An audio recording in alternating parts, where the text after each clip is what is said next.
What about the Democrats? So right now you have some leaders, like some of the institutional leaders, and then you've got the new upstarts who are very, very special indeed. So first of all, we bring in a little redistricting conversation here. Kamala Harris is back, boys and girls. Let's go. Now, she has quadrupled her chances at winning the 2028 Democrat presidential primary to a whopping, incredible, massive, titular 8%. Yeah.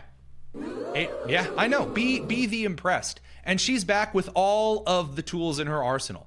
Awkward giggling, random points to nowhere, and of course, the brilliant public speaking and oratory style that would make Michael Scott green with envy.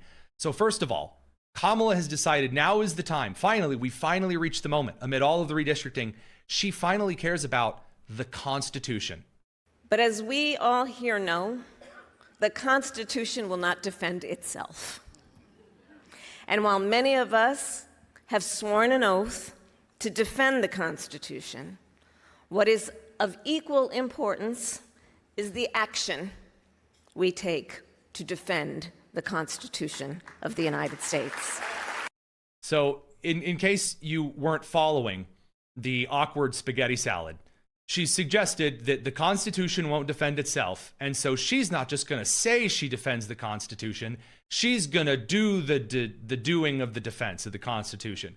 Now, sure, she never did that once as a California Attorney General. She never did that once as a Senator of the United States.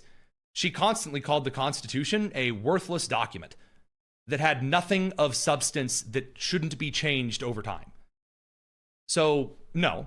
And then, of course, as vice president, we all know how well she did as a border czar. And her promises to completely gut several portions of the Constitution once she was president of the United States, her day one promises, for example. So that's bad enough already, not exactly doing too well. Then we get to what may be some of my favorite rhetoric from Kamala.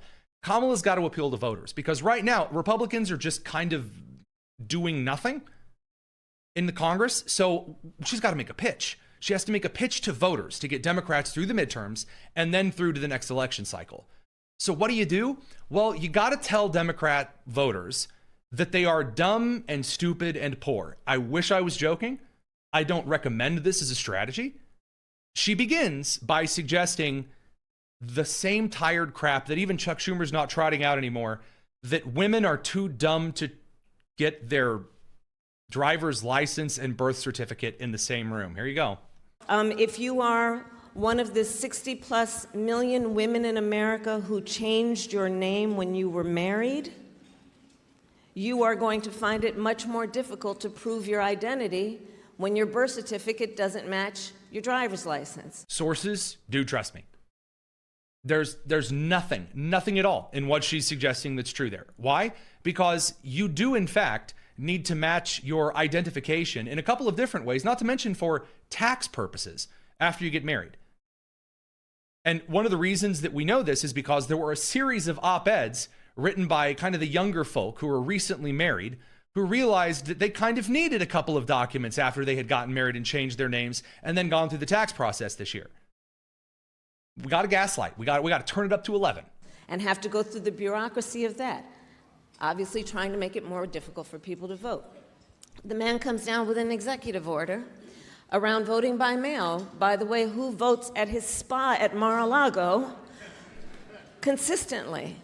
And then there was the issue that I would discuss in each one of these events about Section 2 of the Voting Rights Act.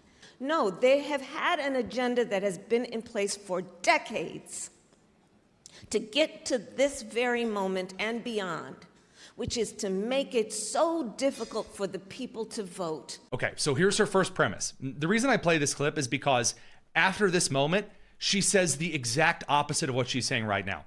And it's really hilarious. So there are a thing in politics, there is a consistent understanding. There's something you look for. If you push too far, then you give your opponent the ability to push back harder because the effect is made clear on those who disagree with you on the policy. You're like, hey, I don't like Joe Biden's this policy. And then the pendulum swings back with momentum. So Kamala Harris suggests that making voting really, really difficult is going to convince a lot of people not to come out and vote. That's her case. That it's going to be so difficult that, oh man, these black people are too dumb to figure out how to vote. Oh, they could never, because that's the contention she made regarding Section 2 of the Voting Rights Act, the need for racially segregated districts. The same with women. Women are too dumb to know, oh, my name is different. I never thought about this before. That's her contention. But then when she moves on, because it's really demoralizing to say, you all are stupid and unmotivated.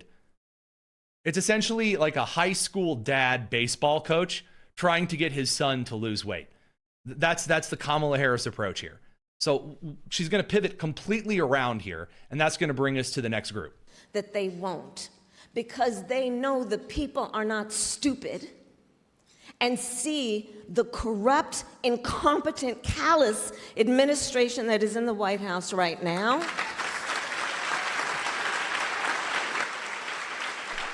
And they're so damn scared. They're so damn scared of losing the midterms. See, she's really cool because she said damn twice. I mean, we got a regular beaver going on up there, man. Man, those waterways are terrified. And part of what I heard in her poem, which I just heard for the first time when we all did, but one has to ask, why did they do it this quickly? And I would tell. Okay, so she's already pivoted away. So she makes the case that it's really demoralizing for people to come out to vote, and then flips it around and says, all this has done is made us more angry and determined to vote. So this is why originally when I brought up the point of Louisiana and the district and pushing back the primary, this is not as bad for Democrats as they are making it out to be. But by rolling over and playing dead, and then calling everyone on their own side of the aisle, and even individuals not in their party, too dumb or stupid to do anything about it, and then claiming they've got a lot of anger and momentum, what does that actually look like? Because what they're suggesting is this isn't actually anger and momentum that's going to show up at the ballot box. And the answer is the young base of the party is where this energy is supposed to manifest. And this is where, this right here, this is where you're going to see the really awkward and awful people step up to the plate. Radio crew will send you over to the commercial, and try not to be too awkward and awful while we're gone. We're going to continue on the live stream. It's the Tony Kinnett cast here on the Daily Signal. So then Kamala gets out her angry eyes. She borrows them from Cory Booker, and she says, it's time to get ruthless, guys. We're going to get tough.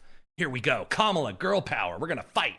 And what do you say to a room full of lawyers and advocates who are going to have to figure out what comes next?